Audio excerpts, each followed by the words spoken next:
Sir, આપે કહ્યું કે ડેન્ટિસ્ટમાં પણ સારવારના આટલા પ્રકારો છે, તો મારા દર્શક મિત્રોને જણાવો કે આ કયા પ્રકારના પ્રકારો છે.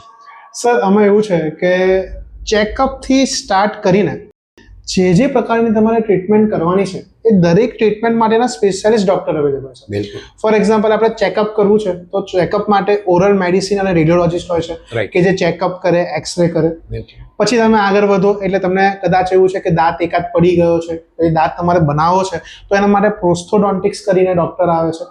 જે પ્રોસ્થોડોન્ટિક્સનું કામ હોય છે કે તમારા દાંતના ચોકઠા બનાવે, દાંત બનાવે, દાંતની ઉપર ઇમ્પ્લાન્ટ લગાવે, બરાબર. એમાં બી ઘણા બધા ટાઈપના દાંતના રિપ્લેસમેન્ટ અવેલેબલ છે.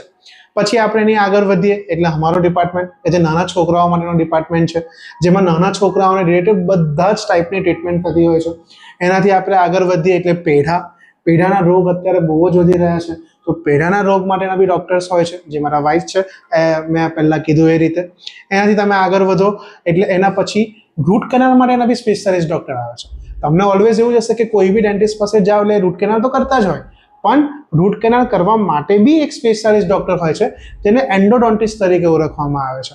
એની આગળ તમે જાઓ એટલે પબ્લિક હેલ્થ ડેન્ટિસ્ટ્રી ડિપાર્ટમેન્ટ હોય છે કે જે લોકોને અવેર કરવાનું કામ કરતું હોય છે કે ઓરલ હાઇજીન શું છે, ઓરલ હાઇજીનના મેઝર શું છે, એડલ્ટ તરીકે તમારે શું ધ્યાન રાખવાનું, એ બધી વસ્તુ પબ્લિક હેલ્થ ડેન્ટિસ્ટ્રી ડિપાર્ટમેન્ટવાળા કરતા હોય છે.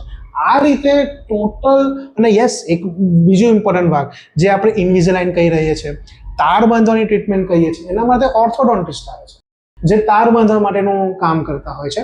તો આ રીતે આટલા ટાઈપના ખાલી દાંત માટેના ડૉક્ટર્સ હોય છે.